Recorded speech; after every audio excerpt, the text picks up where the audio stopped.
Tov, Boker Tov, Baruch Hu, Baruch Shemu, nous sommes aujourd'hui le 5 du mois de juin, et bien entendu le Zayin du mois de Sivan. Le lendemain, nous sommes Isrouchag, un jour Kadosh Me'od pour le peuple d'Israël, même en Israël, même si on remet les tefilines pour nous aujourd'hui, Israéliens.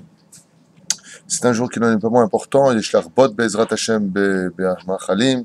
On fait une belle Souda quand même aujourd'hui. C'est pas une obligation, c'est très recommandé. C'est un jour, on ne fait pas de Espedim, on ne fait pas de Tachanounim. C'est un jour de joie, mamash pour Israël. C'est un jour où on n'a pas le droit de jeûner, vous l'avez bien compris.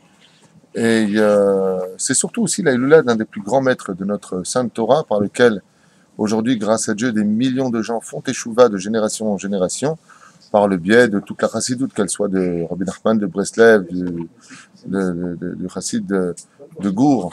Tous viennent de plusieurs chassidim descendants du Baal Shem Tov, Rabbi Israël Ben Eliezer, aujourd'hui, que son mérite nous protège. C'est ça, Iloula, dans les cieux, on danse. Le lendemain de la Torah, il y a Davka, la Iloula d'un des plus grands maîtres du judaïsme, qui avait travaillé toutes ses midotes depuis déjà sa naissance, puisque à l'âge de 1 an, il parlait couramment et il marchait déjà, le Baal Shem Tov. Il a eu une particularité qu'on avait déjà citée, c'est le seul personnage qu'on ait trouvé dans l'histoire juive qui est né dans ce monde alors que sa mère avait 90 ans comme Sarah et que son père avait 100 ans comme Abraham Avinu.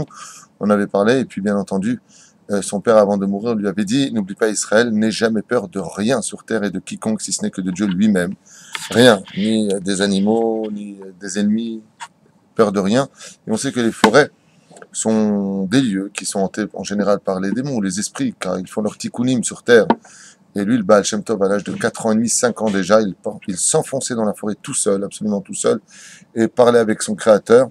Et c'est une Torah un peu spéciale, car ça passe par un biais un peu méconnu du monde de la Torah traditionnelle, dans le sens où, effectivement, Sulam Mutzav Artzav Roshumiga Shammai, mais dans le judaïsme, on a l'habitude de connaître Hachem par un code de route, un code de la route comme ça, qui est l'étude de la Torah, la Mishnah, la Halakha, bien entendu, c'est ce que lui aussi préconisait.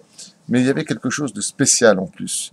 La Chassidoute a rapporté un côté père et fils, mais d'une proximité telle qu'on parlerait presque d'un humain face à un autre humain. Le Baal Shem Tov, ainsi que Rabbi Nachman de Breslev, son petit-petit-fils ou petit-fils, peu importe, avait l'habitude de dire et d'expliquer que le rapport entre un homme et son créateur, bien entendu, comme dit Rabbi Nachman de Breslev, ne vous appelez pas mon élève si vous n'étudiez pas la Torah, la Gemara, le Tour et le Shulchan Aruch. Si vous êtes des gens qui faites rien de votre vie, vous attachez à Dieu comme ça, stam. Il dit non, dites pas que vous êtes mes élèves. Il faut s'asseoir et étudier la Torah. Que ce soit très clair. La chassidoute ne rend pas l'homme patour, quitte de l'étude de la Torah. Et Rabbi Nachman de Breslev aussi, de son côté, alors qu'il disait qu'à l'âge de 3 ans ou 4 ans, je crois, il avait déjà atteint le niveau du Baal Shem Tov. Alors, qui était Rabbi Nachman de Breslev? Lisez un nouveau livre qui a été écrit sur lui, extraordinaire, que je conseille vivement à tout le monde. Ça va réaviver totalement la Emouna. Livre marron comme ça qui m'a été déposé, je ne sais pas par qui. Comment s'appelle le livre? Je vous donnerai Blin et dire le titre. En tout cas, ma femme le lit. Et enfin, je l'avais pris pour ma mère. Sauf ma mère a lu 2 pages. Elle dit il est où le livre? Il était chez ma femme. Et ma femme depuis ne le lâche plus. Elle me dit oui, c'est un livre en français. C'est un chef-d'œuvre. C'est un chef-d'œuvre vraiment qui te donne d'abord une notion totalement différente de ce que tu pourrais imaginer de la force d'un tzaddik, mais surtout beaucoup de chidushim. Ou par exemple là-bas, Rabbi Nachman de Breslev, on parle du Baal Shem Tov. Rabbi Nachman, c'est la même lignée, c'est la même famille. Des choses très spéciales comme ça où on voit un peu un langage d'enfant entre l'homme et son créateur, et ça c'est la chassidoute. C'est-à-dire que quand on est voir le Baal Shem Tov pour un problème, il dit mais pourquoi tu parles pas avec papa directement? Moi je peux pas ressentir ce que toi tu ressens. Je peux arriver à ressentir avec beaucoup d'efforts, mais quand ça va, pourquoi tu parles pas avec papa? Il dit bah Hachem, c'est fait non, parle avec papa. Je sais que j'ai pas été bécéder. Tu sais combien je t'aime de mon cœur, je vais m'améliorer. Parle. Et cette chassidoute-là extraordinaire, ce couloir de la compréhension, a mené l'homme, Baruch Hu, Baruch Shemu, aujourd'hui, à se rapprocher du Créateur et de ne voir que le bien dans chaque juif. Et c'est le sroud du Baal Shem Tov, celui qui a été capable d'avoir des miracles de les mains, non pas simplement parce qu'il était proche d'Hachem, mais parce qu'il étudiait la Torah, comme on l'a expliqué à maintes reprises. Tout celui qui a la Torah dans les mains dirige le monde. Et lui, il portait son nom, il s'appelle Rabbi Eliezer, Israël Ben Eliezer. On lui a donné le surnom du Baal Shem Tov, celui qui avait un bon nom sur terre, celui qui dirigeait les noms, car il connaissait le secret des noms et faisait d'incommensurables miracles. Aujourd'hui, Bezrat Hashem, on étudiera quelques ma'amarim sur cette paracha de Be'alotera, qui est une paracha qui commence avec beaucoup de lumière et qui finit dans un obscurantisme qui fait peur. C'est une paracha qui remet beaucoup en question, même si tout est les tova dans la Torah. Be'alotera, c'est une paracha où on voit les enfants d'Israël se plaindre, Moshe qui dit j'en peux plus, le Lachon Hara de Myriam sur Moshe Rabbeinu, puis plein d'autres épisodes, puis Eldad et Medad d'un coup qui apparaissent en faisant des prophéties, Moshe qui plonge dans son humilité absolue. Puis Ketsuv Ve'Lainyan, beaucoup de sujets pour nous-mêmes qui demanderaient des shiurim sur des shiurim. Avant d'arriver à Be'alotecha, comme de coutume, Bezrat Hashem, deux halachot, et bien entendu, sans oublier de dédier ce shiur pour l'élévation, l'irvod, et non pas pour les lunishmat, l'irvod, à Baal Shem Tov, que son mérite nous protège. Voilà. Alors, à propos des tefilines de Rashi et de Rabbeinu Tam, vous savez qu'aujourd'hui, il n'y a pas besoin d'être un grand en Torah pour mettre les tefilines de Rabbeinu Tam. Il est vivement conseillé à tout le monde de mettre ces deux paires de tefilines, ou selon la Shita du Hari ensemble, ou selon la Shita du Rav Ovadia Yosef, l'un après l'autre à partir du deuxième Ashrei Jovetecha, le 145e Teilim, ou Valetzion, là-bas on remet la paire de Rabbeinu Tam. Alors, quelques mots du Rav Ovadia Yosef. Hein? Alors, c'est une très bonne question. Est-ce qu'il faut être marié pour mettre Rabbeinu Tam? On a coutume de les mettre uniquement quand on est marié, de peur d'avoir de mauvaises pensées quand on met Rabbeinu Tam. Et étant donné que Rabbeinu Tam est d'un niveau très très élevé, puisque dans la Kabbale, Rabbeinu Tam correspondrait à Yudke, tandis que Rashi correspondrait à Vavke, donc Yudke Vavke, on sait que ça précède. Oui, on a l'habitude de le mettre. D'ailleurs, ce serait bien que les femmes, Jean Samo, que j'ai pas lu nulle part, hein, c'est de moi, ce serait bien que les femmes, avec, si elles le peuvent, bien entendu, le talit qu'elles achètent au mari, elles leur achètent aussi une paire de Rabbeinu Tam. Ce serait très très bien de convier Bezrat Hashem le mari aussi à mettre la paire de Tfilim Rabbeinu Tam à partir du moment où ils se marient. Seulement les Breslev estiment que comme ils élèvent leurs enfants dans la Torah et qu'ils les emmènent à Ouman, et donc ils sont déjà, en d'autres termes, théories, mais ils n'ont pas de mauvaises pensées. Chez certaines familles Breslev, ils mettent Rabbeinu Tam le jour de la Bar Mitzvah. Ils font Rashi et Rabbeinu Tam ensemble. Beaucoup le mettent en pratique. Ils n'attendent pas de mariage parce qu'ils estiment que le jour du mariage entre eux et Hachem, comme ils étudieront la Torah à un très haut niveau, eh bien, Kipshuto, ils seront dignes déjà de les mettre. Ashrem et Shizoché Lekar. J'avais lu une fois dans un des livres prescrits par le Rav Ovadia Yosef qui disait qu'on rendra des comptes si on n'a pas mis Rabbeinu Tam. Alors, Minag Israël, Kiminagou, on n'avait pas l'habitude de mettre Rabbeinu Tam, Grand Mahlouket, Aval, Kol Yehudi, dit le Rav Ovadia Yosef aujourd'hui. Vas-y, alors, si toi tu mets les tefilines Rabbeinu Tam, c'est-à-dire que toi tu es plus que moi. Du coup, l'anneau autour d'avar, grand comme petit, doivent mettre Rabbeinu Tam. C'est pour cela que si un anniversaire prochain, ou s'il y a quoi que ce soit, Bezrat Hashem, qui puisse vous permettre d'acheter une paire de Rabbeinu Tam, si vous avez un frère qui n'a pas de paire de Rabbeinu Tam, achetez-leur. C'est un très beau cadeau. Ça coûte dans les 2400, 2700 shekels, 3000 shekels, ça dépendra de qui est le sofer, jusqu'à le Rav Yitzhak qui s'est acheté une paire de tefilines à 16 000 shekels, Rabbeinu Tam. Oui, ça a été écrit par le Rosh Yeshiva de la Yeshiva des Mekoubalim, chaque mot il va au mikvé, kavanot. Tu prends une Fiat Hino, pas très cher. Tu prends une Mercedes 500 je sais pas quoi, c'est 7 fois son prix, 8 fois son prix. On est d'accord? C'est pareil dans la vie. Les deux roulent, hein, les deux s'appellent des voitures, hein, mais c'est pas la même qualité. Exactement pareil. Dans les tefilines, un homme qui a mis, je crois qu'il a mis 16 ans ou 17 ans pour mettre cet argent de côté, shekel par shekel, pour acheter sa paire de Rabbeinu Tam, écrit par ce grand Mekoubal qui les a écrits. Quel corps! On a vrai de mettre ça de côté. Ah, mais il l'a mis très longtemps. Moi, il m'a raconté, il me disait bientôt si Dieu veut. J'ai dit bientôt quoi? On dirait que t'attends la Géoula. Bientôt. S'il avait sa paire de Rabbeinu Tam normale. Non, je vais voir les petits ensemble, bientôt. Le jour où il les a eu, il a fait une grande Séoula. C'est comme un fou. Il aurait dit qu'il a gagné le loto. Comme un fou. Sauf. Rabbi Yitzhak. טוב, שתי הלכות. רבותינו הראשונים נחלקו בעניין סדר הפרשות והנחתם בתוך הבתים של התפילין. On sait qu'il y a une marloquette entre Rashi et Rabbeinu Tam, comment placer les tefilines à l'intérieur du boîtier de la tête. Au niveau du poids, il n'y a pas de marloquette. Parashat En Keseder, Kadeshli, Ve'aya, qui est Viacha. Donc, le premier seder, c'est Kadeshli, ensuite c'est Ve'aya, qui est Viacha, ensuite c'est Shema Israël, ensuite c'est Ve'aya, Im Shamoa.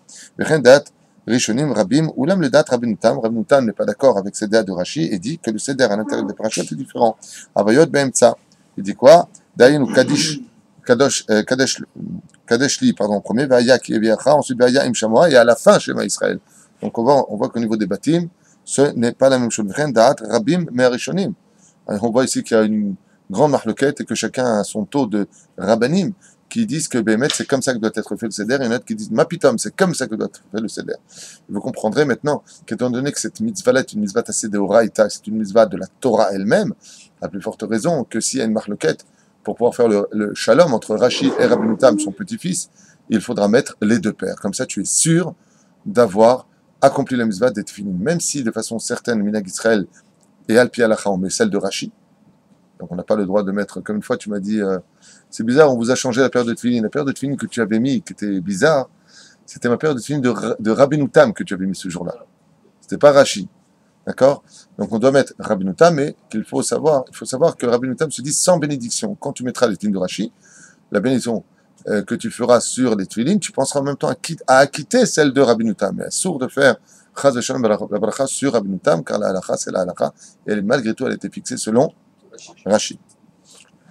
והנה לדעת רש"י וסיעתו התפילין שנעשו כדברת רבנו תם פסולים מן התורה. Et pour Rashi, celui qui met les tefillin de Rabbeinu Tam, il a mis les tefillin psulim. הכוונה c'est pas comme ça. וכן להפך, et Rabbeinu Tam il dit celui qui met comme mon grand-père, et c'est qui l'a remis. Pasoul, il dit psulim. Vous savez ce psulim? Si tu fais ce seder-là, Rashi dit c'est comme ça qu'il faut faire. Rabbeinu Tam il dit si tu fais comme mon grand-père il a dit, t'as pas mis les tefillin. C'est pasoul. Avant Rashi, quel tefillin il mettait alors? Oh. Selon il y en a qui faisaient selon la chita du Rambam, Kim Doumani, si je ne me trompe pas, que le Rambam faisait la chita de Rabbeinu Tam, pas celle de Rashi. Le Rambam, si je me souviens bien. Et il y avait d'autres Rishonim qui mettaient sur la chita de Rashi. De tout temps, cette marloquette existait, mais elle a été mentionnée par ces deux grands de la Torah. Donc ils étaient avant Rashi. Avant Rashi, il faisait certains selon Rashi selon. Après, Akadosh, il a réuni les deux. Lui, il a fait les deux. Tranquille. Avant, ils ne mettaient pas les deux alors. Qui? Avant, ils ne mettaient pas les deux. Ani lo yodea. Bon, ira. Après, il y a cette mitzvah, une fois de rentrer en Israël, il mettait pourtant les tefillin, non? Nachon. Selon qui? Ani lo yodea. Ani lo yodea. Je ne peux pas te dire. La seule chose qu'on sait de la Gemara de Masechet Shabbat, c'est que les Gzera Mina Shamaim, ils mettaient selon Moshe Rabbeinu. Moshe Rabbeinu disait exactement quoi faire. Maintenant, qu'est mort Moshe Rabbeinu, il y a eu la Gzera. Yoshua ben Nun, il a porté le deuil pendant 30 jours, jusqu'à ce que Dieu lui ait dit, bon, essaye maintenant, lève-toi, la vie continue. Ok, lève-toi.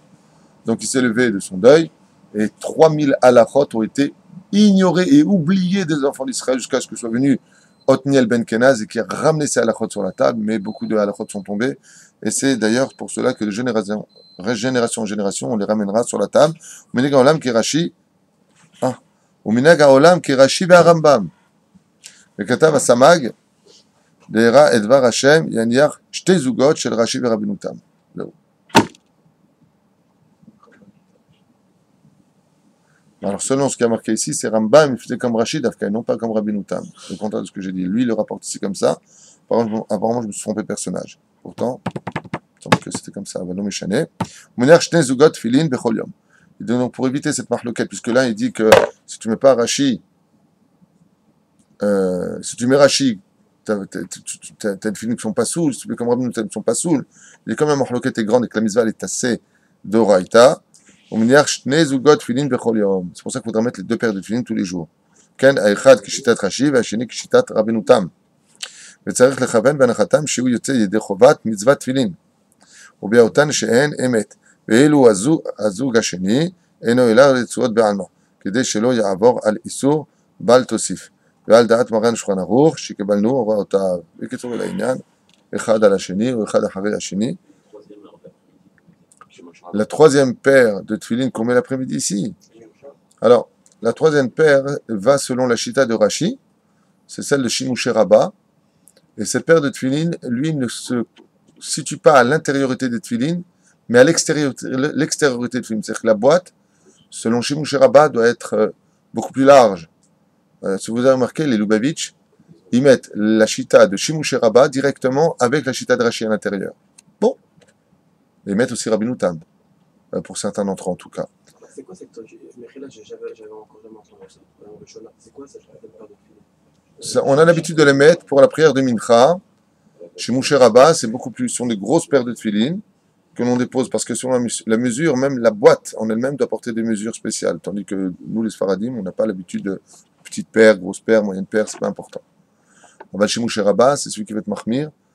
Et donc, selon l'intériorité, c'est Rashi. En d'autres termes, si quelqu'un veut mettre une paire de tefilines, il m'arrive des fois de passer ma paire de tefilines de Shimouché Rabbah, par exemple, la donner à quelqu'un pour qu'il les mette. On peut lui donner, quoi. Il peut les mettre avec. Il y a une quatrième paire. Hein? Il y a une quatrième. Il y a encore beaucoup d'autres paires de tefilines. On ne peut pas tout faire non plus. Il faut faire la bracha Sur absolument. Absolument. Alors, est-ce qu'on fait la bracha sur Shimouché Rabbah? Celui qui les met, absolument. Et pourquoi absolument? Parce que c'est une paire de tefilines de Rashi, c'est dans la mesure extérieure. Donc, si tu remets des tefilines pour étudier, par exemple, la Torah avec, Vadaï Sheken. C'est exactement des paires de tefilines de Rashi, seulement beaucoup plus larges. Ça vous prend la tête, je vous amène la mienne, vous la regardez. C'est ce que je viens de dire. C'est ce que font les Lubavitch, ils la mettent le matin. Ils mettent les tefilines le matin, ils le gardent avec. Les Sfaradim, on a l'habitude de prendre normal, l'un avec l'autre, et zéou. Après, on met Rabbeinu Tam, et l'après-midi, on met Shimouché Rabbah. Seulement, comme les grands d'Israël ne priaient pas avec les tefilines de la Torah, moi je mettais avant, vous vous rappelez, hein, les tefilines sur la tête. Mon frère en a parlé à mon Rav m'a appelé, il m'a dit, je le fais pas, tu le fais. Le Rav Adia, il le fait pas, toi tu le fais. Le Rav Khalil, il le faisait pas, toi tu le fais. Alors je dis, Zidin Yohara. Ah, très bien. Il m'a dit, pardon, Zidin Yohara, ça veut dire que tu veux te montrer plus que les autres. Alors j'ai mal à la sorte, il m'a dit, discrètement, tu les mets l'après-midi, que personne ne voit, vas-y, vas-y, Ashita, Achitov. Qu'est-ce qu'on fait avec Shimouché Rabbah? On fait comme pour Rashi Bezrat Hashem. On fait Kirat Shema, premier et deuxième paragraphe, Bezrat Hashem. Après, tu fais un peu de lecture de Torah avec. Et Ashremi, chez Zoché, l'ilmod im tfilin shel Rabbeinu Tam à la roche. Heureux celui qui fera comme Chok l'Israël. En général, ils avaient l'habitude de faire Chok l'Israël avec les tfilin. Et celui qui n'a toujours pas mis d'argent de côté pour avoir une paire de tfilin de Rabbeinu Tam, Bezrat Hashem, qui fasse appel à un gemach, mais qu'il ne tarde pas, car si on savait le salaire qui sera donné pour celui qui met Erashi Rabbeinu Tam, l'un après l'autre, sur la chita du Rav Yosef ou Rav Ntzion Bashaoul, l'un avec l'autre, peu importe comment il les mettra, ce qui compte, c'est qu'il les mette Bezrat Hashem tous les jours. Et je rappelle que j'avais lu Bihadia, une phrase que Rav Yosef avait dit qu'un homme donnera des comptes. Pourquoi tu n'as pas mis Rabbeinu Tam aujourd'hui? Aujourd'hui, grâce à Dieu, tout le monde peut se permettre ou de prêter sa paire de tefilin Rabbeinu Tam. Comme ici, grâce à Dieu, celui qui n'a pas, il y a une paire de tefilin Rabbeinu Tam, il peut venir les mettre. Et aller des cartes Zochel Shtel Dvarim Bezrat Hashem. Avant acheter. Comme ce matin, par exemple, où il n'y avait pas les Tachinonim, juste après, on a tout de suite enchaîné avec. Le Sefer Torah, tu veux dire, après la Hamida, aujourd'hui, par exemple, le Seder. C'est pour ça que nous, ici, qu'est-ce qu'on fait? Les halachot. On prolonge les halachot. Après la Hamida, comme par exemple, le Tachinonim, ou même s'il y a des Tachinonim, on prolonge les halachot, on fait 2, 3, 4 halachot qu'on explique. Donc ici, c'est le Rav Yitzhak qui nous les fera en hébreu. Donc tout le monde met les tefilin de Rabbeinu Tam, en même temps ils écoutent leur Dvar Torah, et Nigmar Asipour. Et si c'est dans une déclaration qui ne le font pas, il vaut mieux les mettre et en même temps le Sefer Torah sort, donc on sait que c'est se déshabiller, c'est problématique. Tu les mets quand même. Ah, d'accord. Tu les mets quand même, tu n'attends pas. C'est dommage que dans cette synagogue, moi ici, grâce à Dieu, quand on s'est installé ici, il y a déjà 5 ans, même plus de 5 ans, 6 mois ou 7 mois plus tard, déjà pratiquement tout le monde avait une paire de tefilin de Rabbeinu Tam. Ceux qui n'avaient pas, on se prêtait, je prends un dag, on achetait, on faisait ce qu'il fait. Il faut s'inquiéter pour cela. Il faut veiller à ce que les gens... Pourquoi tu ne mets pas Rabbeinu Tam? J'ai pas. Rabotai, on se réunit tous. Combien tu donnes? 100 shekels, 50 shekels? Et là, il faut lui acheter. Les Mitzvah Gdola Meod Meod. Moi, j'appelais un ami à New York, dont je ne donnerai pas le nom. Il y avait 2 personnes qui n'avaient pas de paire de film de Rabbeinu Tam. Je l'ai appelé. Puis voilà. 2 personnes qui n'ont pas de film de Rabbeinu Tam. Tu veux? Mais tout de suite, je veux. On a acheté. Hop. Kiblou. C'est ça. Toi, tu as eu la mienne directement. Mais les 2, toi. Les Haïnara.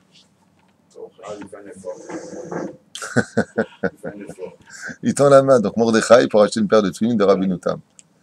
Ashrei Mishezoché. Tov. Anechama ba al yedei emuna.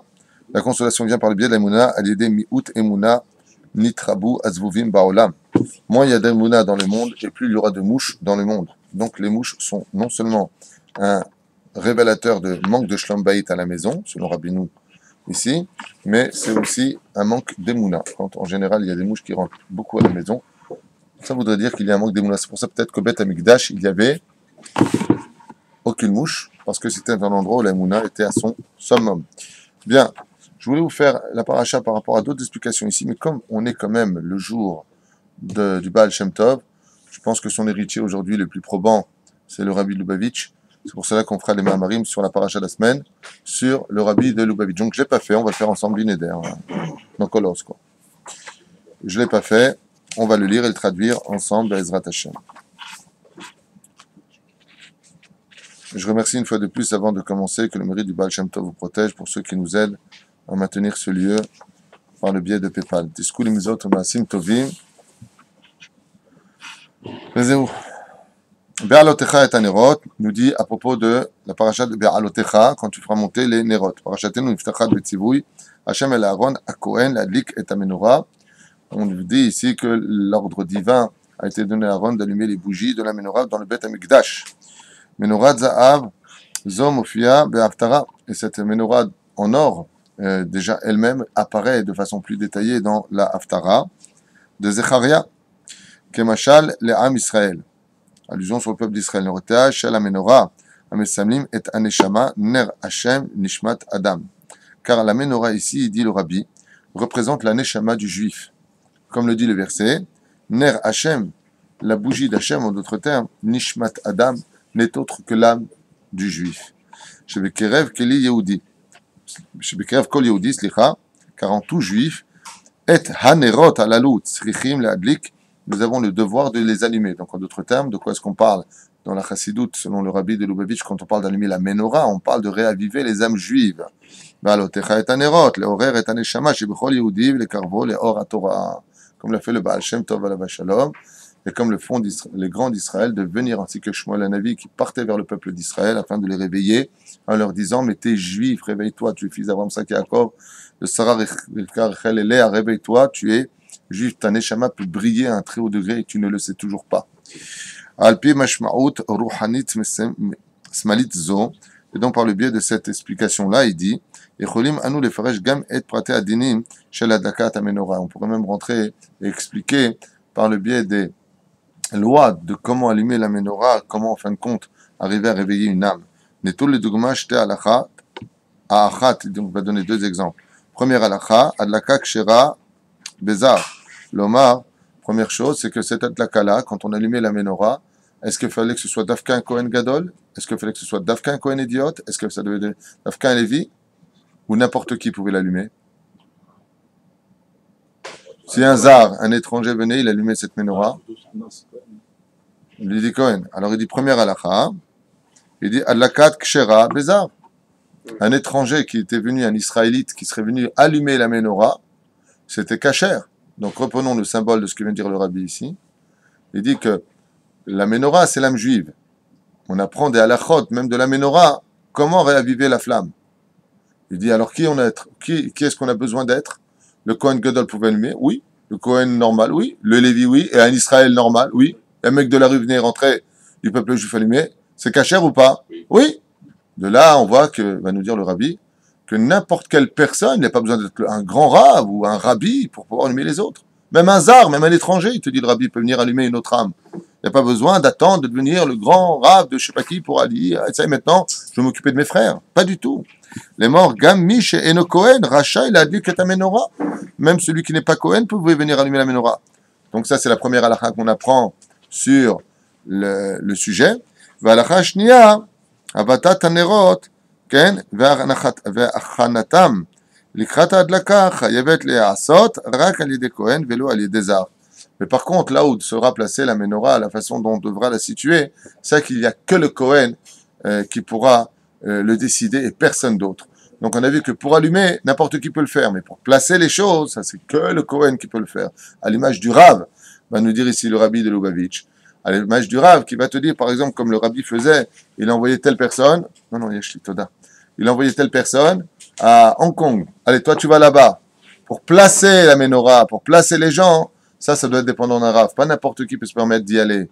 Le machma de là, il y a un mec qui dit, ah tu sais quoi, je vais l'envoyer de nuit à Tel Aviv, ou ailleurs, hein, pas que Tel Aviv, peu importe, pour aller réaviver les âmes. Il va voir son Rav lui dit, non, je t'explique. Si toi tu vas là-bas pour raviver les âmes, c'est eux qui vont t'allumer. Tu vois ce que je veux dire? Donc tu restes ici, tu n'es pas capable. Mais si son élève est très connu de son Rav, le Rav, il voit bien au-delà de ce que nos yeux peuvent comprendre, il peut le placer. Donc, celui qui place la menorah, c'est le Rav. Ne fais pas ce que tu veux.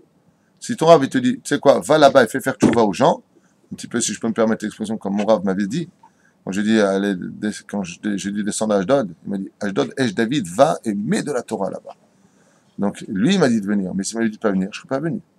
Donc, Mikan, celui qui place les éléments qui vont raviver les âmes, ce sont nos rabbanim, ceux qui ont du Da'at Torah, ceux qui connaissent la Torah. D'accord? Comme quelqu'un qui est parti voir le Rav Kanevski, qui lui a dit voilà, là, je retourne demain en France. Qu'est-ce qu'il lui dit, Rav Kanevski? Tu bouges pas d'ici. Le mec qui va avoir une bracha pour Rav Kanevski, tu bouges pas d'ici. Ah bon? Tu es où? Bouge pas d'ici. Retourne pas. Comme ça, il lui a dit. Racontez, il est venu ici me raconter. Non, la façon de placer la menorah. La mise en place. La mise en place.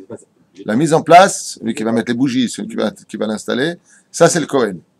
Celui qui place, en d'autres termes, si je peux me permettre dans un langage un peu vulgaire, celui qui va placer ses pions pour réaviver le monde, ça c'est le rabbi. Soit le rabbi Lubavitch, le Rav Yosef, le Rav Shach. Il n'y a pas de différence, Chas v'Shalom, à nos yeux. Chaque homme a sa place et son niveau. On n'est pas là pour juger ni faire de comparaison. Je ne veux pas ce côté sacralisation du personnage et les autres ne valent rien. Chas v'Shalom.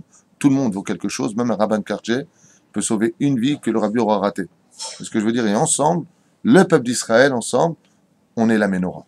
D'accord? J'insiste beaucoup sur ce côté-là où, malheureusement, aujourd'hui, on entend des choses qui ne sont pas très jolies. D'accord? Donc, au contraire, chaque personne, tout comme toi, d'ailleurs, tu peux un jour montrer dans un bus et puis dire une phrase à quelqu'un et puis faire tes chouvas. D'accord? Comme une fois, tu avais raconté l'histoire de ce taxi qui s'était arrêté, demander à un rave pendant Shabbat Kodesh, comment il devait faire pour aller à tel endroit. Et le rave, il s'est mis à pleurer. Tu avais raconté, c'est toi, cher Nachon. Donc, même si je connaissais l'histoire, donc, il s'est mis à pleurer. Et le taxi, mais pourquoi vous pleurez dans cette tête? Mais c'est Shabbat, tu étais en voiture. Le mec, il a fait tchouva en disant, mais attendez, je savais pas que c'était si grave que ça. Il pleure comme ça, c'est pour un mort en général. Il lui dit, mais c'est pour toi que je pleure. Je dis, ouais, Shabbat, c'est comme un juif qui est mort. Alors, le mec, il a dit, ok, je fais tchouva. Tu vois qu'un petit détail peut bouleverser la vie d'un homme. Top, rak al yedei Kohen, velo al yedei zar. Celui qui va préparer la menorah, celui qui va placer la menorah, ça c'est que le Kohen, c'est que le Rav qui peut le faire. Mais réaviver les âmes, ça n'importe qui peut le faire. N'importe quelle personne peut le faire. C'est dans un autobus, il y a eu 2 enfants qui étaient en train d'étudier de la Gemara ensemble. Et ils se sont un peu pris la tête et ils voyaient un étranger. Regardez ces 2 enfants en train de discuter comme ça dans le bus de Gemara, mais avec un enthousiasme. Et lui, il était là avec son portable, il regardait un truc, quoi. Puis à un moment, il a arrêté parce qu'il voyait un spectacle impressionnant. Il dit, pas du tout, mais qu'est-ce que vous étudiez? C'est quoi que vous faites? La Torah, je ne comprenais même pas la question. C'est 2 jeunes orthodoxes. Et il dit, mais explique-moi c'est quoi? Explique-moi c'est quoi? De quoi? Vous croyez que je suis bête? Non, mais il faut de la préparation. Comment ça, il faut de la préparation? Il faut connaître. Mais c'est même pas de l'hébreu? Non, c'est l'araméen. Ah, vous parlez déjà 2 langues? Les enfants, ils disent, mais qu'est-ce que tu veux chez nous, toi? Tu nous prends la tête. Bon, mais dites-moi juste ce que vous étudiez. Très curieux. Il a commencé à expliquer. Mahloket, et Rashi, Rabbeinu Tam. Mais c'est quoi ces sons-là? J'ai jamais parlé de ça dans ma vie. Un gars, du monde. Qu'est-ce qu'a fait cet homme-là? Il est parti dans une yeshiva, il a dit, écoutez, je voudrais connaître, vous connaissez le Talmud ici? Je dis, oui, bien sûr, le Talmud, je connais, oui. Je veux apprendre le Talmud. Je dis, pourquoi? J'ai vu 2 jeunes étudier avec une telle itlaavout, tel enthousiasme. Moi aussi, je veux avoir ça en moi. Maintenant, ces 2 jeunes qui étaient en train d'étudier dans le bus, qui étaient les Kamita Mitzvah, ouvler Techabad Derer, quand tu iras sur le chemin, tu étudieras la Torah. Ils ne se sont pas rendus compte qu'un homme venait de faire Teshuvah grâce à eux. Pourquoi? Parce qu'ils avaient étudié avec tellement de joie. Et c'est d'ailleurs un des plus grands messages de la Chassidoute, qu'elle soit Breslev ou autre, ou Lubavitch, ou ce que vous voulez. C'est ce message de Simcha. Comme m'a dit ma mère, hier, que Dieu la bénisse, il donne une bonne réfoua shlema. Elle m'a dit, quand on était très très loin de la Torah, on venait sur la tombe des fois en vacances en Israël. On partait sur la tombe de Rabbi Nachman de Breslev, et sur la tombe de Rabbi Shimon Bar Yochai, c'est le plus révélateur. Et on voyait comme ça des Breslev qui nous accueillaient avec de la danse et tout ça. Ils me disaient, je ne sais pas pourquoi, je ne connaissais pas la Torah, mais je les aimais. Cette joie qu'ils avaient, je dis, pourquoi ils dansent? Il y a mon mari qui chante ou quoi? Pourquoi ils dansent comme ça? Qu'est-ce qu'ils ont à danser? C'est quelque chose qui ravive, alors on ne se rend pas compte. Moi, je trouve ça lourd, des mecs qui dansent pour rien, comme ça, ils mettent de la musique, qui dansent. Moi, à mon niveau, peut-être, si j'ai un petit niveau ou un grand niveau, peu importe. Moi, je trouve ça lourd. Une 4L, 4 portes qui s'ouvrent, un feu rouge, il saute, il rentre dedans. Je trouve ça ridicule, ça me fait ni rire ni rien, je trouve presque que c'est un chilou Hashem. Pour moi, mais il y a une autre personne qui peut-être il pensait à se suicider, il les voit sortir, tac, tac, tac, au feu orange, ça clignote en Israël, là, ça devient rouge, ça devient vert après, ouais, et il va éclater de rire. Ce rire-là, il peut lui ramener la vie. On ne sait pas exactement ça, c'est exactement ce qui se passe, mais il y a plein de gens qui aiment ça, ce côté-là où ça danse, ça danse. Malheureusement, des fois, aujourd'hui, ça se dégrade. Avec des femmes, des fois, c'est problématique. Aval, ne voyons pas le mal partout, si on veut voir le bien. Mais quoi qu'il advienne, ce sourire, cette situation, un élodère. Moi, une fois, je vous dis la vérité, je vis des choses. Une fois, je sortais comme ça, et il y a une personne qui vient me voir, et il me tient la main, il me dit, qu'est-ce que je vous aime? Je dis, écoutez, je suis marié. Ça fait peur aujourd'hui. Un mec qui dit, qu'est-ce que je vous aime? Alors, je lui ai dit, d'accord. Il me dit, vous me dites pas pourquoi? J'ai très peur. Il me dit, parce que vous êtes toujours souriant, vous dites toujours bonjour avec le sourire. Je dis, et pour ça, vous m'aimez? Il m'a dit, ça me donne de la joie. C'est un exemple que je prends souvent parce que c'est ce qui m'a été dit directement. Aval, on se rend pas compte que voilà, il n'y a pas besoin d'être un grand Kohen Gadol pour réaviver une âme, pour donner de la joie à une âme. Et qui vient me voir, il me pose la main en plus dessus, comme ça. Attention, Shomer Negia, je lui ai dit. C'est pas un petit truc. C'est pour ça que je peux faire une petite parenthèse. Quand vous êtes à la maison et que votre conjoint rentre, quand le mari rentre, si c'est une femme, souriez. Quand vous rentrez à la maison, souriez. Si c'est vous qui êtes à la maison, que votre épouse rentre, même si elle s'appelle Madame Macmuche, comme ça, tout le temps, elle hurle, souriez. Toujours un petit sourire. Shalom et Shlomer. Si vraiment elle est Macmuche, si tu rigoles, tu te moques de moi en plus, t'es foutu. Faites ce que vous avez à faire et soyez toujours irréprochable. Toujours un sourire, tout Shlomer, tout sa mère, Bezrat Hashem. Tape à la porte. Bonjour, c'est pour un don. Vous êtes le quatrième, dégagez, vous nous saoulez. Non, petit sourire. Tu n'auras pas. Mais quitte, tu n'es pas obligé d'être méchant, c'est ça que je veux dire. ההלכה שההדלקת כשרה בזו רומזת על פעילות הדלקת אור נשמתו של יהודי שני, שאינו מוטלת על יחידי סגולה. Donc il dit ici qu'il n'y a pas besoin d'avoir une ségoula pour raviver une âme. N'importe quelle situation peut raviver l'âme d'une autre personne. זו זכותו וחובתו של כל יהודי לקרב את אחיו לאביהם שבשמיים. Et cette paracha que nous lisons, il dit, ça appartient à chaque juif, car nous sommes tous, comme on l'a lu hier, même les Chet Kohanim, vous êtes tous une assemblée de Kohanim. Les juifs, de par eux-mêmes, comme une fois Rabbi Nachman de Breslev, quand il arrivait en Turquie, pour monter en Eretz Israël, il avait atteint tel niveau de Torah, un peu comme le Baal Shem Tov, tel niveau de Torah qu'il ne pouvait plus descendre des sphères supérieures. Son âme était si grande que là-bas, dans le livre, on raconte que quand il était à table, il y avait plein de monde. Il restait bloqué comme ça et il ne bougeait plus. Et ça durait des heures. Ce qui fait que les conviés faisaient Birkat Amazon, Bartora entre eux, des chants, et ils partaient. Et Rabbi Nachman de Breslev restait comme ça. Il savait qu'il était parti du corps. Quand il est venu pour monter en Israël, Rabbi Nachman de Breslev, il savait qu'à son niveau, il ne pouvait pas rentrer en Eretz Israël. Il était beaucoup trop, il faut qu'il redescende sur terre. Donc quand il est arrivé en Turquie, la première chose qu'il a fait, il a vu des enfants qui jouaient par terre, Talmud Torah, il est parti jouer avec eux. Je fais un Talmud Chacham avec eux. Pour redescendre par terre, redescendre sur terre. Il est parti au niveau des enfants, parler comme eux, se comporter comme eux, pour descendre son niveau. Et ensuite, il a commencé à dire des bêtises avec des personnages qui... Donc c'était... Il est marqué comme ça qu'il enlevait son chapeau, de là on sait qu'il avait un chapeau, un streimel, et il a commencé comme ça à se faire insulter. Ils l'ont dit, t'es qu'un as, t'es qu'un ceci, t'es qu'un cela. Et Rabbeinu écrit que il explique là-bas que s'il n'avait pas eu ces insultes, voulant monter en Eretz Israël, son âme aurait explosé, parce qu'il était à un trop haut niveau pour pouvoir pénétrer en Eretz Israël. Quand il est arrivé en Eretz Israël, Nechnaz Baruch Hashem Bechipazon, et chaque 4 pas qu'il faisait en Israël, parce qu'il est monté sur la tombe de Rajbi, chaque pas qu'il faisait en Israël, quand il marche en Israël, Rabbeinu, il disait pas, je marche en Israël comme nous. Tu vas où? Je vais là-bas. Chaque 4 pas, comme c'est marqué dans Ktubot Kufyud, Aleph Hamoud Aleph, 4 pas en Israël, t'es Muftah Lo Shubal. Vous êtes sûr qu'il est parti à Rajbi? Absolument. Mais pourquoi il marquait 4 pas? Parce que chaque fois qu'il faisait 4 pas, il s'arrêtait, il avait un sourire de lèvres jusque-là, pas comme nous. Echad, Sham, Shalosh, Arba, Od Mitzvah, Echad, Sham, Shalosh, Arba, Od Mitzvah. Il comptait chaque pas qu'il faisait en Eretz Israël, de la Gdusha qu'il avait ici pour Eretz Israël. Et donc on voit ici que Rabbeinu, il savait descendre au niveau des autres. Il dit, mais non, pas Yer Kol Yechidim, c'est pas l'élite des gens qui pourront faire tchouva. N'importe quelle personne, elle peut faire tchouva à lui-même et aux autres. N'importe quelle personne.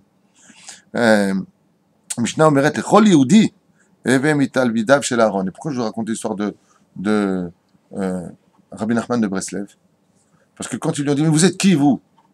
Quand il arrive dans la communauté juive, il lui a dit, je suis Cohen. Ah bon? Après, il a dit, je suis Lévi.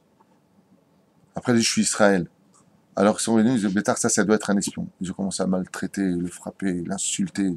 T'es qui? T'es qui? Comme ça. T'es qui? Quelle humiliation il a subi. Il a remarqué là-bas que celui qui l'a humilié est mort tout de suite après. Pour avoir quand même levé la main sur Rabbi Nachman de Breslev. Pour vous dire combien il a cherché à descendre sur terre. Mais les élèves, ils n'ont pas compris. Ils ont dit, mais vous avez menti. Il a dit, non, pas. À mon niveau, à moi, je suis comme un Cohen. Je suis comme un Lévi. La preuve en est. Quand on apporte le maaser au Cohen, il n'y a pas de Cohen. Qui remplace le Cohen? Les Talmidei Chachamim. Donc vous voyez bien que n'importe qui d'entre nous, en réalité, on peut être Cohen si on s'élève au niveau du Cohen. On peut être Lévi si on s'élève au niveau du Lévi, ceux qui enseignaient la Torah, ceux qui ravivaient les âmes par la musique. Et on peut être au niveau d'Israël. La preuve en est. La Gemara nous dit dans Avodah Zarah, il est préférable d'être Am Haaretz, Mamzer, Am Haaretz Gadol, Mi Kohen Gadol, Am Haaretz. Un Mamzer qui connaît la Torah, il vaut mieux qu'un Kohen Gadol qui ne connaît pas la Torah. Parce qu'à l'époque, c'était le loto pour devenir Kohen Gadol, c'était le Goral. Tu étais un descendant d'Aaron, on ne vérifiait pas ton niveau spirituel. Si le Goral t'avait choisi, c'est-à-dire le destin t'avait choisi, pas le mot destin exactement. Il y a la course au début. Ouais, au début, il faisait la course, après, il sortait le Pétek, ainsi de suite. Donc, ce qui fera de lui un grand, comme Shmaya Aftalion, qui étaient des fils de convertis, ils étaient plus grands que le Kohen Gadol de sa génération. D'accord? Mais c'est Mashikatouv, Oev et Abiriyot ou Korban à Torah. L'enseignement, il y a marqué Eve mitalmidav shel Aaron, soit un élève de Aaron, de qui il est dit aime toute créature et ramène-les vers la Torah. Et pour cela, tu n'as pas besoin d'être le fils d'Aaron. Il y a marqué Eve talmidav, soit un élève de Aaron, ou bedar keloam ve'ava, la Torah, ou mitzvot, bezrat Hashem, et par le biais de l'amour de l'un et de l'autre, ça apportera la Géoula. Im zot omeret à Torah, Shavata tachanat hashemen vaptila, donc celui qui préparait par contre l'huile et les ptilim, c'est-à-dire les mèches, yecholim le asot rak al yedei à Kohen, ça il y avait que le Kohen la préparation. Mashmaout adavar ish et onam kol echad yachol levatza et à melacha, mais pour placer les gens, ça c'est que le Rav lui-même. Voilà. Kohen vetzadik et Kohen, comme ici il revient sur ce que je vous ai déjà expliqué, je pense qu'on devrait avancer.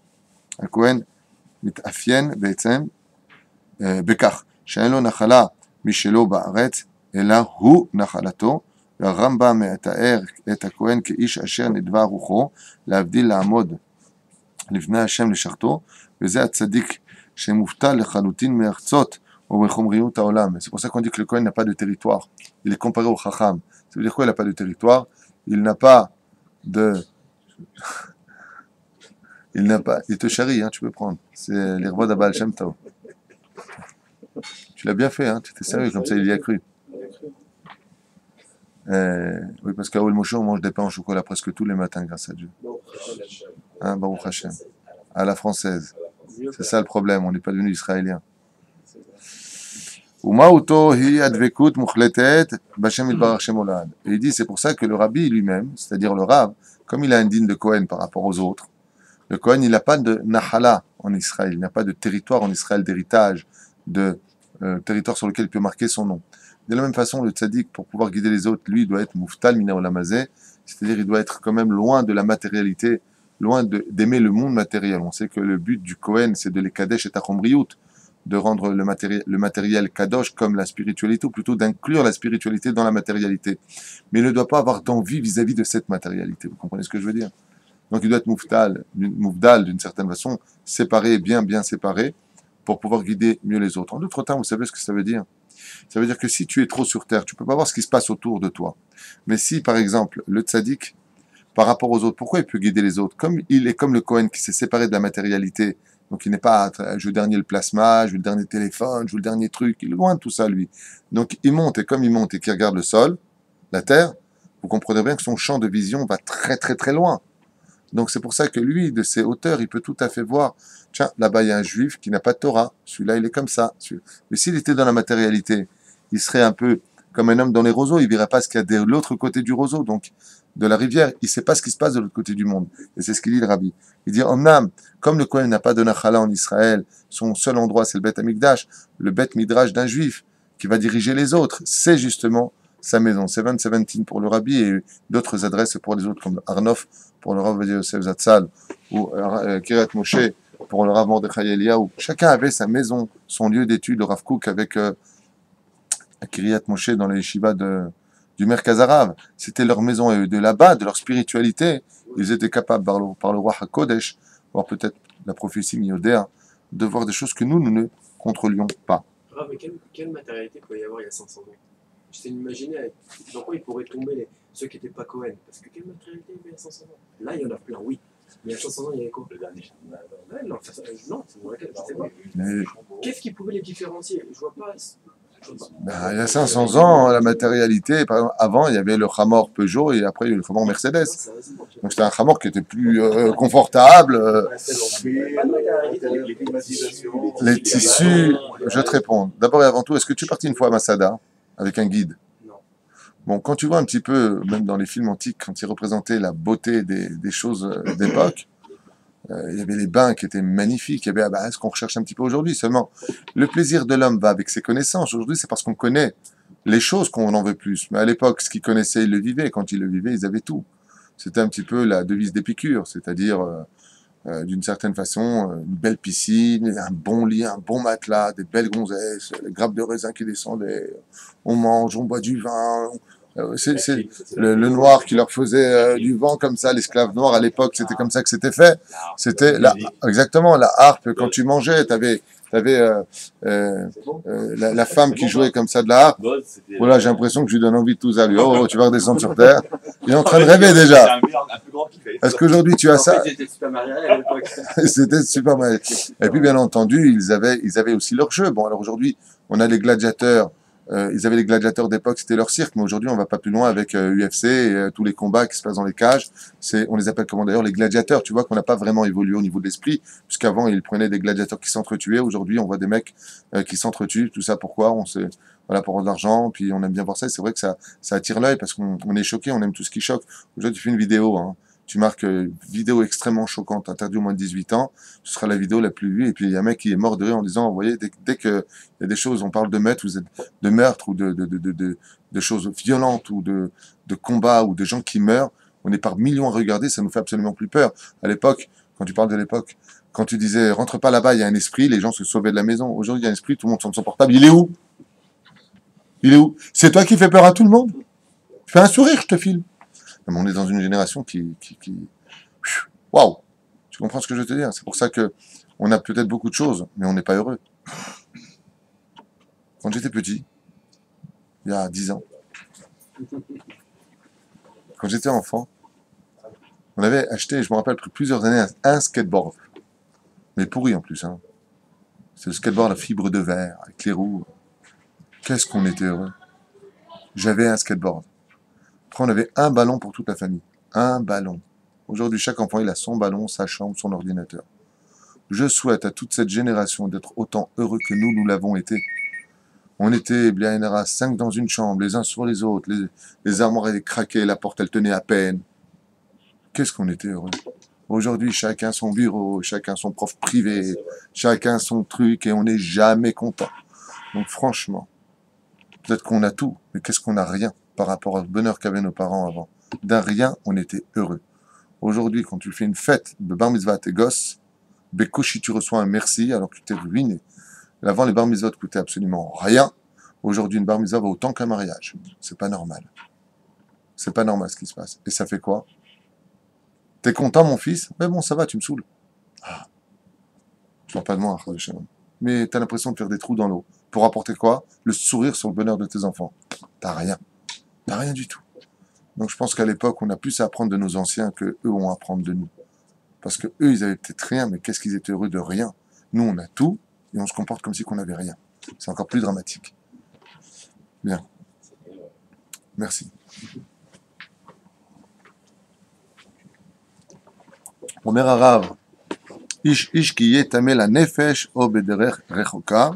Un homme donc qui se serait rendu impur, la nefesh o bederech rechoka, ou qu'il serait trop loin pour pouvoir apporter apparemment son korban. Parachetenu ofia mitzvot Pesach Sheni. On fait allusion ici à Pesach Sheni, c'est-à-dire le Yud Dalet du mois de Iyar. Si une personne était tamée, impure, ou alors qu'elle était trop loin, elle habitait par exemple en France, le temps d'arriver en Israël pour Pessah, il pouvait y avoir des interférences ou des retards imprévus, et cette personne ratait son korban. Dans ce cas-là, alors elle venait encore une trentaine de jours plus tard pour pouvoir apporter et sacrifier le korban de Pessah. Kimi shelo ikriv et Pessah, בי"ד בניסן, משום שהיה טמא או בדרך רחוקה, יכול להקריב את הפסח כעבור חודש י"ד באייר, comme je viens de l'expliquer. מהי דרך רחוקה? Qu'est-ce que ça veut dire? Qui venait de loin. Alors maintenant entendu, maintenant on va plus passer sur le domaine de la géographie, mais sur le domaine de la chassidoute. משמע מכאן, יש מפרשים שהאיש היה במקום שממנו לא הייתה לו אפשרות להגיע לעזרה עד סוף זמן השחיטה. Donc il était trop loin réellement physiquement. אולם רש"י הקדוש nous dit, מפרש האחרת. הוא אומר שאף מי שהיה מחוץ למפתן העזרה בעת שחיטת הפסח, ואפילו היה יכול להיכנס אליה, ולא נכנס, נחשב שהוא בדרך רחוקה, וביכולתו להקריב בפסח שני. Rachid dit non, c'est pas il est loin réellement. Il est dans le Beth Amikdash, seulement il n'a pas eu la possibilité, comme il y avait peut-être trop de monde, ou qu'il a hésité, ou que peu importe sa raison, il n'a pas pu atteindre l'autel pour pouvoir faire son sacrifice. Ça s'appelle aussi, il était loin. D'accord? Adavar et Nomouvan, il dit ici, si on ne comprend pas. Pesach Sheni, Noad la tête takana lemi sheaya anus minimna mimenu leakriv et korban. Il dit ce jour-là de Pesach Sheni nous a été donné comme une roue de secours pour celui qui n'a vraiment pas pu sacrifier le jour du Yud Dalet Benissan. Ah, veilu Adam ze aya yachol leakriv et Pesach, velo ikrivu bezadon. Donc là, on peut dire qu'il n'a pas fait l'effort nécessaire, selon la chita de Rachid, d'apporter ce korban. Il dit comme ça. Aesber ou l'explication. Sheyesh evdel ben mi zdono aya be'etzem i akravat ha'pesach leben mi she'izid b'inyan zdati. מי שנוכח בעזרת בעזרה בעת הקורבן הפסח ואף על פי כן לא הקריב את הקורבן, עליו נאמר ונחלת הנפש ההיא מעמיה. Donc celui qui avait la possibilité de pouvoir le faire et qui ne l'a pas fait, de lui on dit comme par exemple celui qui préfère Pessah qui a mangé du pain de façon makbil parallèle, son âme sera retranchée du peuple d'Israël. Donc lui il a beaucoup moins d'excuses parce que tu étais sur place, tu aurais dû te battre pour arriver. Bien entendu, pas violemment, tu aurais dû te battre, tu aurais dû tout faire pour arriver à faire ton korban. Ou l'âme, celui vraiment qui était loin. Zdono uba bei bo'o la Ezra. Et donc celui qui était loin et qui n'est pas venu quand même, il aurait pu venir, il n'est pas venu. Il dit, ça vient pas du fait que lui était loin de l'endroit du sacrifice, mais de la Ezra, l'endroit où on faisait les sacrifices. Ça veut dire qu'il y a une différence de Melchak. Le temps d'aller jusque là-bas, après de faire le sacrifice, c'est moins grave que celui qui est sur place et qui ne veut pas faire le sacrifice. Il y a une différence au niveau des stations. Mais au niveau du Korban Pessah, lui, il est accusé de ne pas avoir fait les efforts nécessaires pour arriver vite jusqu'à l'endroit des sacrifices. Mais on ne peut pas lui reprocher de ne pas avoir fait le sacrifice. Et pourquoi? Parce que le sacrifice de Pessah ne se serait fait qu'à l'endroit même où il était. Donc il était Anous, Makavana Anous. Il était en cas de force majeure. Il ne peut pas faire autrement. Donc c'est pas la même chose. Et Kevan, shelo aya rachai, leakriv et korban, mais makom shebo shar, il peut pas faire le korban là où il était lui, il est obligé de venir jusqu'au Beth Amikdash. Lechen gami she'aman michutz lev miftan ha'ezra, lo nichnas leakriv et pesach, av shehu mezid, inan i achnasato le'ezra. Nechshav prinat anus ve'atorah notned lo, takana leakriv pesach sheni. Donc lui aussi, celui qui était près de la Ezra, miftan ha'ezra, malgré tout, il ne pouvait pas faire le korban là où il était. C'est pour ça que vis-à-vis du korban, il est nechshav, vis-à-vis du sacrifice, il est considéré comme étant celui qui était loin. Il pourra aussi venir au Pessah Sheni. La mito shel davar, nous dit le rabbi ici, en réalité, Gami sheizid betzem akravat ha-Pessah, donc celui qui était dans la Ezra mais qui n'est pas venu jusqu'à l'autel pour faire le sacrifice, aya be'ezra velo ikriv et korban, yachol letaken et cheto al yedei akravat korban sheni. Comme le précise le Rambam, posek she'onesh hakaret chal alav rak im lo ikriv Pessah Sheni.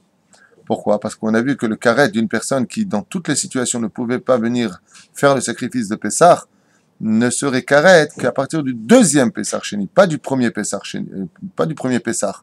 C'est-à-dire que le din de mettant la personne est karet parce qu'elle n'a pas apporté le korban Pessah, on lui disait pas le lendemain de Pessah, t'as pas fait le korban Pessah, t'es karet. Qu'est-ce qu'on faisait? Comme dit le Rambam, on attendait le deuxième Pessah. Et si au deuxième Pessah il l'a pas fait, alors là il était karet, retranché du peuple. Et qu'est-ce que ça vient nous enseigner tout ça? C'est ce qu'on va voir. Avec ça, je vous laisserai pour aujourd'hui. Aval ma she'asa Pesach Sheni ou niftar me'akaret. Tov yetera mizo be'inyan hatshuva yesh klal. Shaomer, Echeta, Ve'ashuv, et de là on voit que celui qui dit je faute et ferai teshuva, en maspikim be'yado la teshuva, cela ne lui suffira pas pour faire teshuva. Comme le mec qui est avec une goya, il dit voilà, je suis avec elle, mais je ne me marierai pas avec elle, je la laisserai tomber, je ferai teshuva. Non, ta teshuva n'est pas valable. Il faudra que tu souffres pour réparer le meurtre que tu as fait de ta neshama. Ulam be'inyan korban pesach, lo matzanu, beshum makom shemi she'eno makriv pesach rishon, mishum shehu somer al efsharut le'akriv pesach sheni, vadavar lo yo'il lo. Il dit par contre, on ne comprend pas quelque chose. Si une personne, il pourrait maintenant faire le Pessah, le Yud Dalet Benissan. Il dit bon, comme il y a deux façons de faire Pessah, ou le Yud Dalet Benissan, le 14 Nissan, ou le Yud Dalet Be'iyar, j'irai le 14 Iyar. Mais ça, c'est Bémézid. C'est qu'est-ce qu'il veut la personne? Il dit bon, je ne vais pas maintenant, je le ferai plus tard. On a dit que celui qui fait tchouva et qui dit je vais faire une faute, mais je ferai tchouva demain, sa tchouva, elle n'est pas valable. Mais là, tu sais, qu'est-ce qu'il fait? Il faut toute l'année, il dit bon, c'est pas grave, il y a Kippour. Kippour, il te dit attends, tu m'as pris pour un pigeon ou quoi? Tu veux que je vienne nettoyer toutes tes fautes que tu as fait intentionnellement?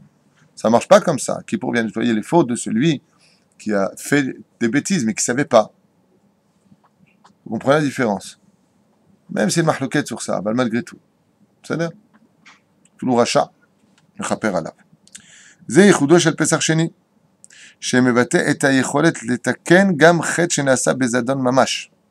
Et il dit ici, c'est ça la force exclusive de la fête de Pesach Sheni du 14 du mois de Iyar. Pourquoi? Il dit parce que même si la personne, contrairement à la tchouva, n'est pas venue intentionnellement, comme celui qui était dans la Ezra, mais qui n'est pas venu jusqu'au Korban, tu es sur place, pourquoi tu n'es pas venu le faire?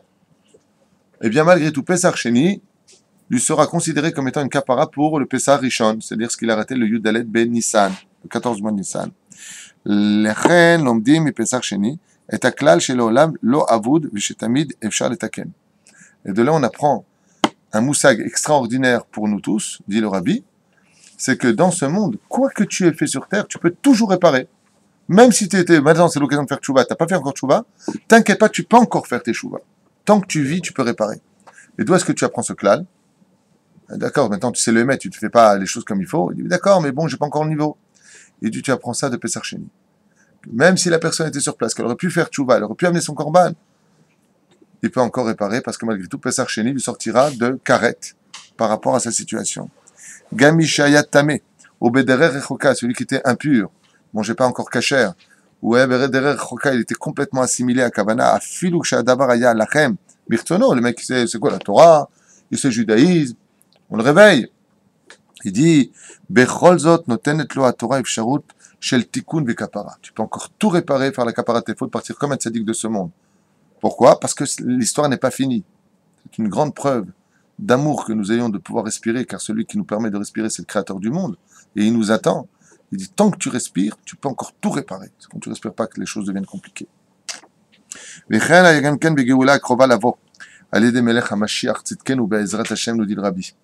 Et ce sera ça la force du Melech HaMashiach, même ceux qui sont très très loin. Même un seul juif ne restera plus en galoute. Même ceux qui ne voudront pas de la Géoula, eux aussi viendront être sauvés par le Melech HaMashiach. D'où est-ce que tu apprends? Tu aurais pu faire tchouva maintenant, tu as vu la réalité sur terre, et tu n'es pas venu, il y a Pesach Sheni. Tu auras encore un rendez-vous fatal avec Akadosh Baruch Hu, fatal pour la Teshuvah. Gam otam yigael Akadosh Baruch Hu, כשהבטחתו בדברי הנביא, גם אותם היהודים שהיו עבדים בארץ אשור, ובאו העובדים בארץ האשור והנידחים בארץ מצרים. Comme ça dit le verset. Donc même ceux qui étaient les plus loin de la Torah, ceux qui sont complètement assimilés, ils vivent en Corse avec une non-juive, ils mangent du porc, ils vont même à l'église, même ces gens-là, parce que ce sont des fervents chrétiens. Ce sont les Corses de fervents chrétiens. C'est pour ça que l'islam n'a pas encore conquis la Corse. Parce que là-bas, ils parlent le langage de l'islam. Tu bouges, je te frappe. C'est le seul langage que comprend l'islam. C'est pour ça qu'en Corse, il n'y a pas trop de musulmans. Ils ont compris qu'ils parlaient le même langage. Tu comprends? Par contre, en France, ils ne parlent pas le langage de l'islam. Donc l'islam, elle fait ce qu'elle veut. La force de l'islam, ce n'est pas la parole. C'est la violence. Et en Corse, ils savent répondre à la violence. Donc l'islam, ils ont dit, tiens, ils parlent notre langage. En Corse, c'est un petit village juif, mais qui s'est un peu vidé aussi. Rousseau, oui, c'est vrai. D'accord. On va peut-être parler du rabbi, parce que Tino Rossi, là, on s'en Non, fiche. c'est des immigrants russes qui étaient tous roux. Ah, Rousseau, parce qu'ils étaient les juifs là-bas étaient roux. Ils ont fait un pogrom en Russie. Ah, je savais pas. Toi? En tout cas, on dit de la Corse que c'est une très très belle île. J'y suis encore jamais allé, mais on m'a dit que c'était l'île de la beauté. C'est très beau et en tout cas, eux là-bas, c'est la dernière France qui reste réellement parlant de cet État français. Tov vanidachim beretz Mitzrayim, gam em yavo'u v'yishtachavu l'Hashem be'ar HaKodesh b'Yerushalayim. Et c'est pour ça que le verset nous dit, Ova ou Avdim beretz Ashur, ils sont venus des terres lointaines, la terre de Ashur. Avant, il est marqué à la fin, v'yishtachavu l'Hashem be'ar HaKodesh. Mais en fin de compte, tous viendront se prosterner devant Hachem, grâce à ces fêtes juives que l'on symbolique par temps, tiens, tu manges de la matin simplement aujourd'hui, ou des choses comme ça, mais en réalité, ce sont des messages d'amour d'Akadosh Baruch Hu, car tout est amour dans ce monde, même si on passe par de grandes difficultés au point où on ne comprend plus rien à ce que Dieu veut de nous. Tout ça, c'est que de l'amour. Et comme dit Rabbi Nachman de Breslev, et le faisait lui-même le Rabbi, quand ça ne va pas, parle avec papa. Et si tu as l'impression qu'il ne t'écoute pas, c'est parce que toi-même, tu n'y crois pas. Parce que c'est comme ça que dit Rabbi Nachman de Breslev. Je raconte une petite parabole. Quelqu'un un jour est venu voir Rabbi Nachman de Breslev, il lui a dit « J'ai mal au pied ». Il lui a dit « Parle à ton pied ». Alors il a dit « C'est quoi, parle à mon pied ?» Parle à ton pied, dis-lui à ton pied de te laisser marcher pour aller faire des mitzvot. Alors il est venu après quelques jours, il dit « J'ai parlé à mon pied et... il marche pas ». Il lui a dit « Tu sais pourquoi il t'écoute pas ton pied ?» Il dit « Pourquoi ?» Il dit « Parce que toi-même tu n'y crois pas. Tu veux que ton membre, il t'écoute, il faut que tu y crois. Tu veux qu'Hachem il t'écoute, il faut que tu sois certain qu'il t'écoute. Parce que Dieu te met à l'épreuve dans la Emouna. Si vraiment tu es certain que Dieu t'écoute, si tu sais qu'il écoute tout juif, chaque respiration, même un animal, même une fourmi qui est coincée et qui crie au secours parce qu'elle a besoin de se libérer, Dieu l'écoute, à plus forte raison, son peuple préféré, le peuple qui représente sa ségoula sur terre, le peuple d'Israël. Parle avec ton Créateur. Même ta femme, si elle est dure, tu peux prier pour que son cœur y change. Il faut parler avec celui qui dirige les cœurs des hommes, c'est-à-dire le Créateur du monde. Et on voit ici, Baruch Hashem, un message d'amour, où même ceux qui étaient les plus loin du judaïsme viendront eux aussi, les Ishtahavot, Be'ar, HaKodesh, se prosterner devant le Créateur du monde. Baruch Adonai l'Olam, Amen, Ve'amen. Israël, Ben Eliezer, Bezrat Hashem le protège, vous donne une excellente journée à vous tous. Kol Tov.